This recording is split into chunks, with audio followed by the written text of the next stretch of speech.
Hello, brothers and sisters of Caveman Math. Thank you for coming to my YouTube channel and watching this video. First, I explain economy.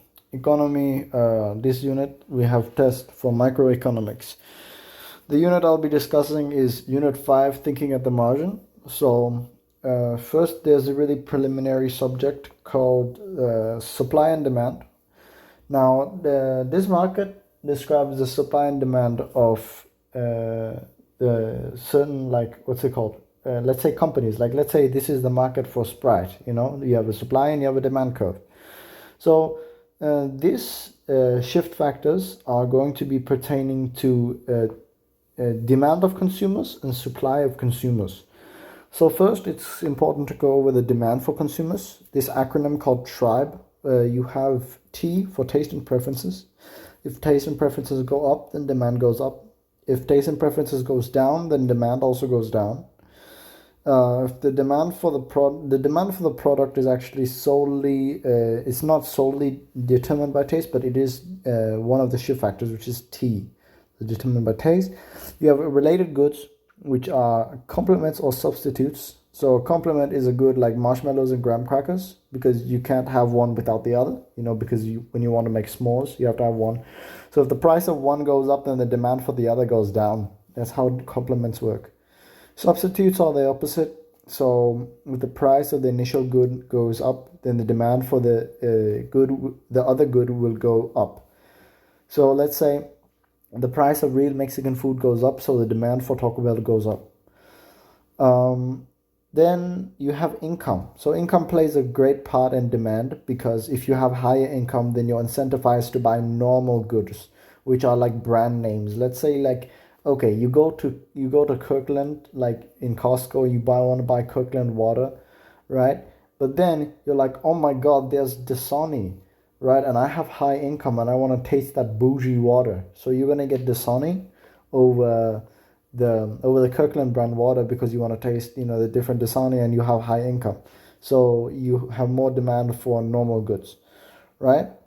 And if you have low income, or your income elasticity is negative, then the people are incentivized to buy inferior goods, right?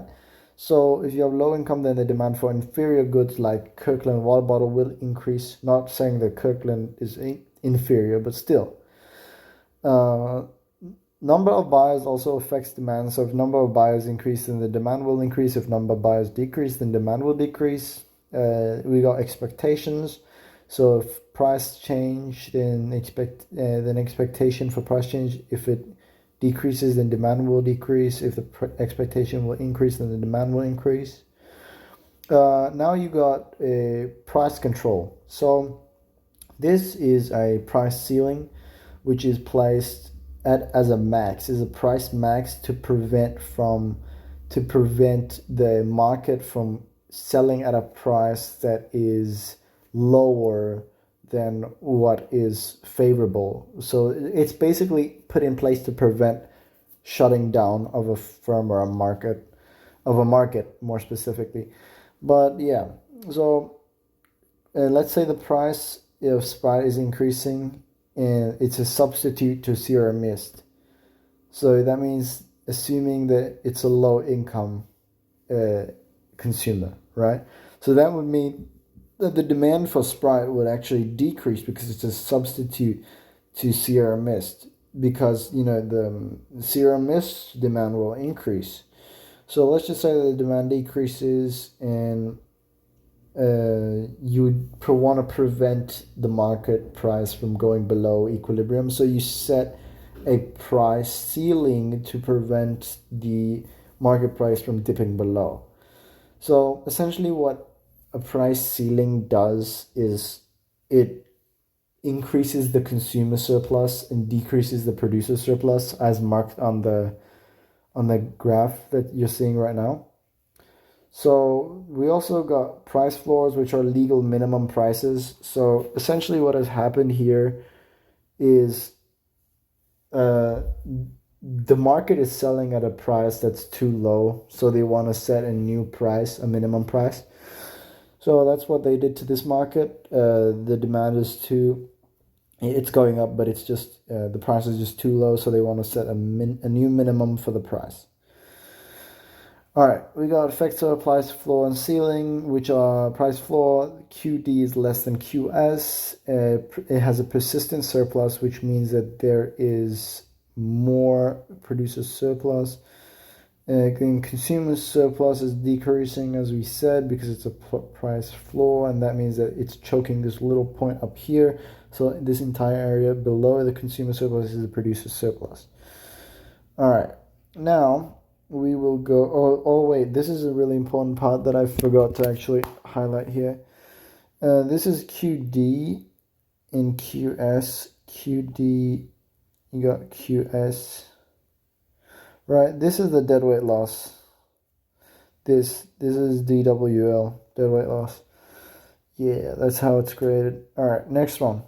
So we got price floor, price ceiling. So that is persistent shortage. Price ceilings are put in place to make a shortage, and price floors are put in place to make a surplus. Now, let's see, DWL, we got the DWL here, we got the consumer surplus, which is very big, and you got the producer surplus, which is very small. You got quantity demanded, quantity supplied. Once again, it's a legal maximum, so good thing to keep in mind. You can pause the video or like repeat at any point if I'm going too fast, any of the terms are unfamiliar. So you got the changes in demand for supply, increase in demand is an increase in quantity, QE, and an increase in PE, purchase price, and an indeterminate consumer surplus, and a increasing producer surplus. Same goes for all of these. I'd recommend pausing and looking at all of these changes. All right, next part is actually to see the acronyms used for supply. So we got this acronym called TIEN, I think, right? Yeah, TIEN. Basically what this is you got like, wait up. All right. Basically what this is, TIEN. Basically what this is you got tech. So if tech increases, then supply shifts, right? If tech increases, then supply shift.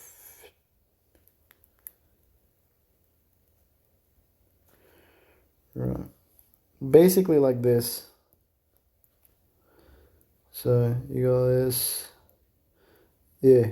So the new quantity, more quantity, less price. Yeah. And then if tech decrease, oh my god, why is my handwriting so bad, bro?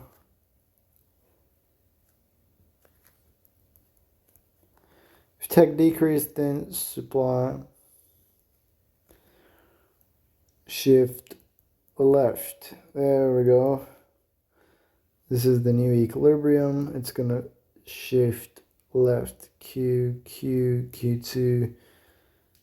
And this is P3, P2. There we go. All right, now we got another important factor, which is I. I think I is institutions. So institutions, which is if. Actually, no, it's not institutions. It's input prices. My bad. Oh my god, I'm so sorry. I don't want to spread misinformation. So, input price.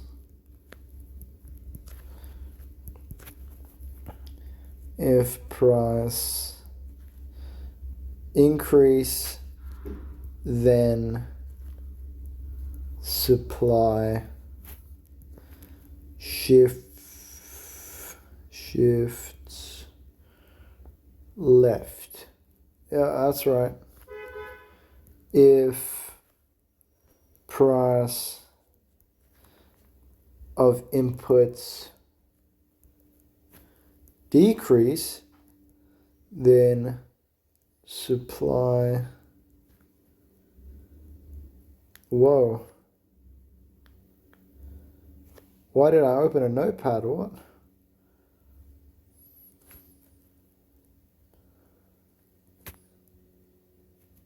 There we go. All right. That's our input prices. So now we got another part, which is E, expectations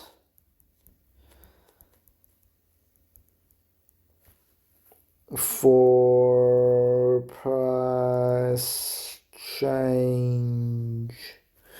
All right, if consumers expect price to decrease, then the supply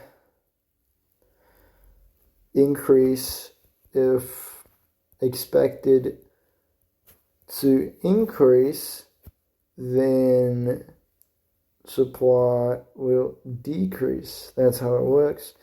And then you got number of sellers, actually, number of,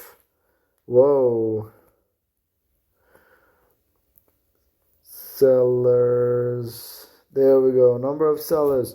If number of sellers increases, then that means that supply will increase.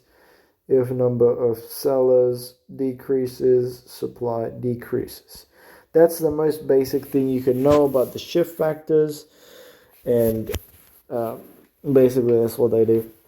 Now there's also other things for price control, like namely it is an excise tax.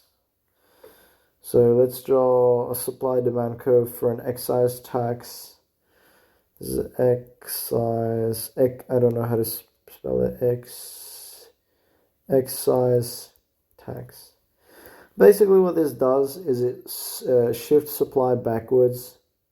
So you got Q, you got P, you got P, you got Q.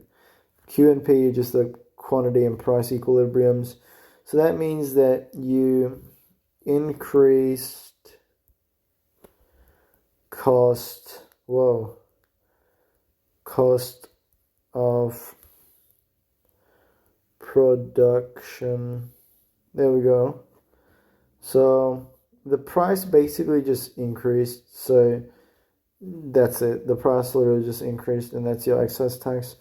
This is the deadweight loss, DWL, and that's pretty much it. Yeah, you got the excise tax.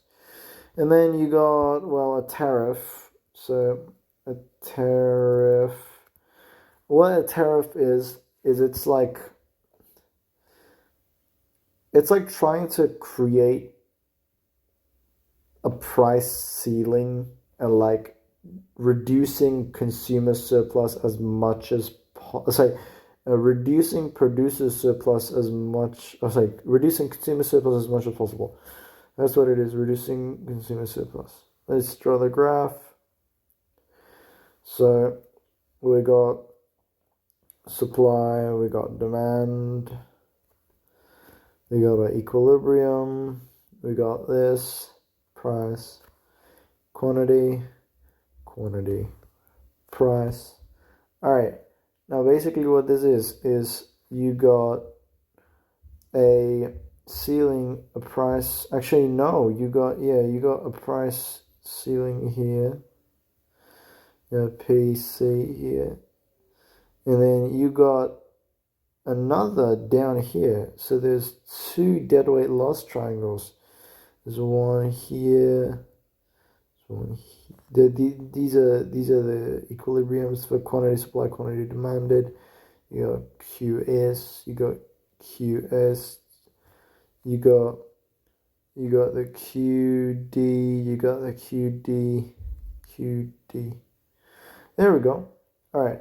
We got the dead weight loss triangle here. We got the dead weight loss triangle here. We got the dead weight loss triangle here. We got a lot of dead weight loss triangles. Yeah, it's a lot of dead weight loss triangles. So DWL, DWL, D. Okay, dead weight loss is just loss of efficiency in the market. That's basically what it is. So we lost a lot of efficiency in the market. So consumer surplus stays big, but it goes down. We got producer surplus, which increases, and we got tariff revenue to the government. There we go. All right, boys.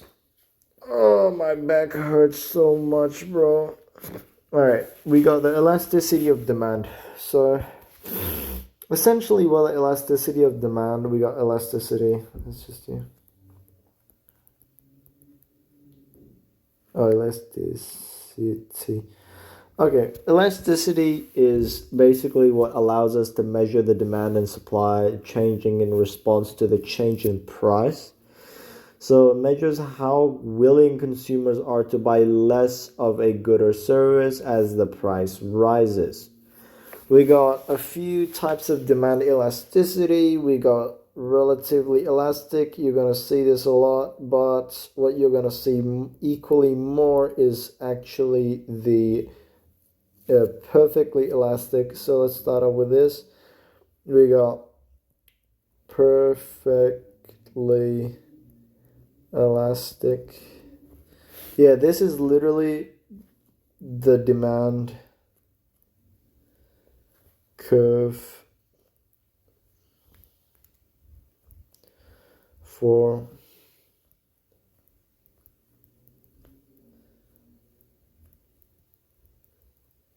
basically the demand curve for perfect competition. I'll teach perfect competition in another video, but let's just stick to the demand curves and the formulas and stuff. All right, we got the relatively inelastic demand curve, which is this thing.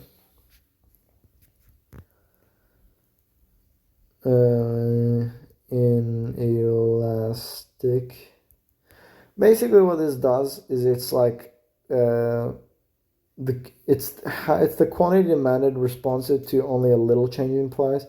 So little change P response. Yeah. So what this does is changes. So delta a lot to change in price. So Chang, my nemesis. All right, so we got that. Yeah, no. Wait. This perfectly elastic is completely dependent on QD. Now, what you're going to learn in the future is that, PED equals infinite. Yeah. Basically, little changes in demand can shift this entire thing, like down here, up here, depending on where demand goes. That's really good to build on for the next video, because I'm going to teach you how that's actually going to change the perfectly elastic demand curve. Now, you got perfectly inelastic, which is this thing. Perfectly inelastic. PD equals 0. That basically means that demand does not change. Quantity demanded does not change when price changes. So QD not change when So no matter what you do, the price, the quantity demanded does not change. All right, now you're saying PED. What is PED? PED is just the price elasticity of demand, and that is calculated by the percent change in QD. So percent change, so percent delta QD over percent change in price. Yeah, now we can assume that that's what happens, and that the elasticity demand formula is Q2 minus Q1 over Q1 plus Q2 over 2 over, this is a big formula, minus P1 over P1 plus P2 over 2. Basically what this is it's the change in quantity. If you haven't realized, average quantity over change in price over average price. That's basically what it is. That's basically what it is. All right, now you got unit elastic. Well, wait, let me go back here. Unit elastic PED equal 1. It's assuming a change in price will cause an equal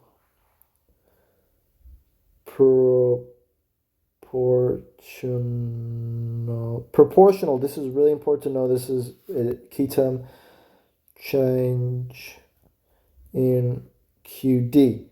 Proportional change in QD. Literally, this is the most important concept. It's tested almost. So now we got the basics covered. I will cover the rest of this content in another video that's actually important. I will show you how to graph perfectly elastic, not perfectly elastic, but perfect competition. But before I go, there are a few formulas I gotta drop here before I leave. So first, you got cross price elasticity formula. So the formula for this, I think it's change in QD of good 1 over change in price of good 2. Yeah. Now remember that positives are substitutes, negatives are complements, right? And then you got income price elasticity, which is basically just the income price elasticity. It's just QD, change in QD. So change in Q over change in income. Remember, if it's negative, it's a normal good. If it's positive, it's inferior. Well, no. Sorry. If it's positive, it's a normal good. And if it's negative, it's an inferior good. Right. And you got cross you got price elasticity of demand, PED, which is change in QS over change in price. Yeah, and it's like if the number is less than 1, it's inelastic. If the number is greater than 1, it's elastic. If it's 1, then it's unit elastic. There we go. All right. Now we've got PES. So it's just price elasticity of supply. Price elasticity of supply. And then you got change in QD over change in price. And basically the same rules apply.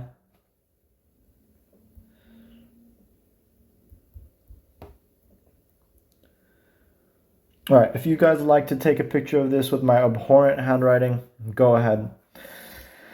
All right, boys. I will see you guys in the next video discussing perfect competition. See you guys later.